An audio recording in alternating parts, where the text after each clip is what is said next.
Alright.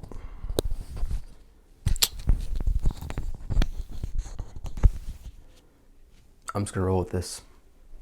Man, it's been really hot recently. Let's talk about why.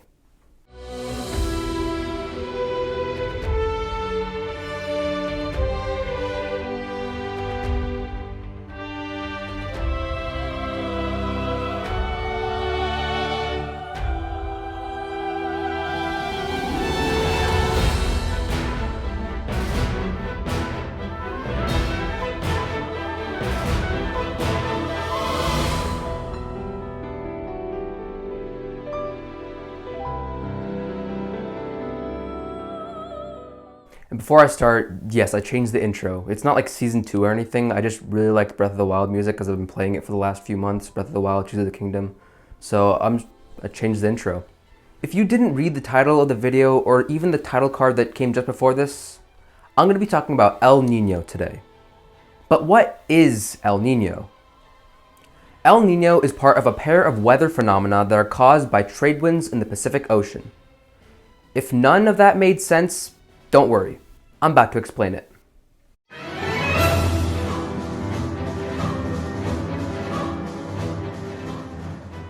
I'm sure many of us remember El Niño from that one Bill Nye episode about storms. El Niño! But like me, you probably don't remember what he said about it. The names of El Niño and its counterpart La Niña were coined by Peruvian fishermen in the 1600s, when they noticed that every few years the Pacific Ocean would bring abnormally warm currents, hence El Niño, or abnormally cold currents, a sign of La Niña. Essentially, over the Pacific Ocean there are wind currents called trade winds. These trade winds circle the equator and flow predominantly westward due to Earth's rotation and axis. This causes warm water from the coast of South America to move west towards Asia, causing cold water to rise and take the warm water's place in a process called upwelling. These fraternal twins of weather phenomena disrupt these normal conditions whenever they occur. During El Niño, the trade winds weaken and instead of moving west, warm water is pushed back east. During La Niña, the trade winds become even stronger, causing an increase in upwelling of nutrient-rich cold water off the coast of the Americas. El Niño causes drastic changes in weather across the globe in its 9 to 12 months of activity. It generally causes hotter and wetter summers, while La Niña gives drier summers. For example, Massachusetts is historically a drought-ridden state in the US. This was the official drought map of Massachusetts in July of 2022. This is the official drought map of my state for July of 2023. Need more examples? I took this video at 11:28 a.m. on July 14th.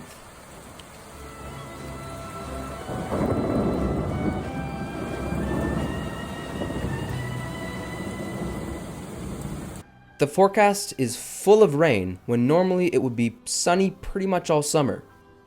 Essentially, since there's a lot of warm Pacific water at the western coast, that moisture is rising and moving across the landmass, causing rainstorms. Even when it's not raining, it's unbearably humid.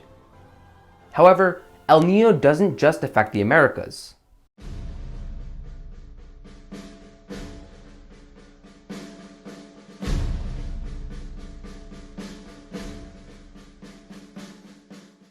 To start, since there's now lots of warm water off the coast of South America, the water in the western Pacific Ocean becomes much colder. Australia and Southeast Asia become much drier as a result and have increased risk of wildfires. The western Pacific increases what the Americas experience for La Niña during El Niño, and vice versa during La Niña. During El Niño, the global average temperature can rise up by up to 0.2 degrees Celsius. El Niño was declared by the World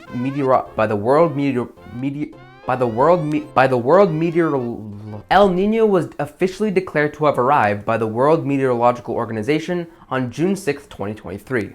Just under a month later, on July 4th, the world reached its hottest day on record.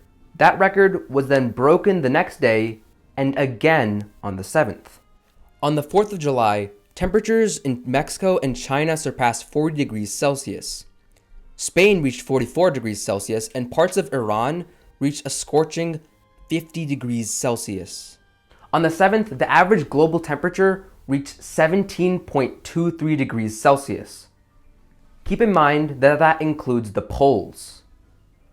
This extreme heat caused several hundred deaths across the world that week. Due to how far away it is from the Pacific, Europe receives only slight warming in the summer and slight cooling in the winter. In Africa, however, the effects are much more extreme. El Niño leads to droughts in southern Africa and flooding in eastern Africa. Both effects have a negative impact on the agriculture in their respective regions, with drought limiting water supply and flood drowning crops. Finally, Central and South America experience drought in the central regions and along Central America's west, leading to wildfires in the Amazon rainforest, and excessive rain throughout Argentina and Chile, as well as in the east coast of Central America.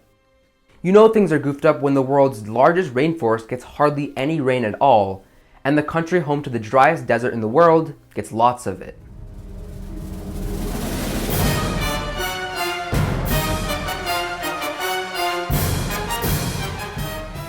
You might look at the numbers I listed for Earth's hottest recorded day and wonder, are those numbers normal? The answer is no. In fact, global warming has made this year's El Niño much worse. Previously, the hottest El Niño had broken the heat record in 2016. In fact, 2016 was the hottest year in recorded history. Until now. This summer has been so hot that analysts believe that 2023 could easily surpass 2016 as the hottest year in recorded history. Not only that, this year is projected to be potentially the hottest year in at least 100,000 years. It shows that due to our actions, Earth's regular weather patterns are becoming increasingly severe. I wouldn't be surprised if the next El Niño in a few years is even hotter than this one. But that's all I have for this episode. I know I haven't made an episode in, let's see, 1, 2, 3, 4, 5, 6, 7, 8, 9 months, but I'll try to be more regular with uploads. I don't know, I have school, I'm in senior year now pretty much. It's gonna be tough. I'll be able to make videos in like senior summer, surely, because, you know, but I don't know, it's a lot of work. So yeah, well, with all that done, I'll see you next time. Thanks for watching. Jeez, what am I doing?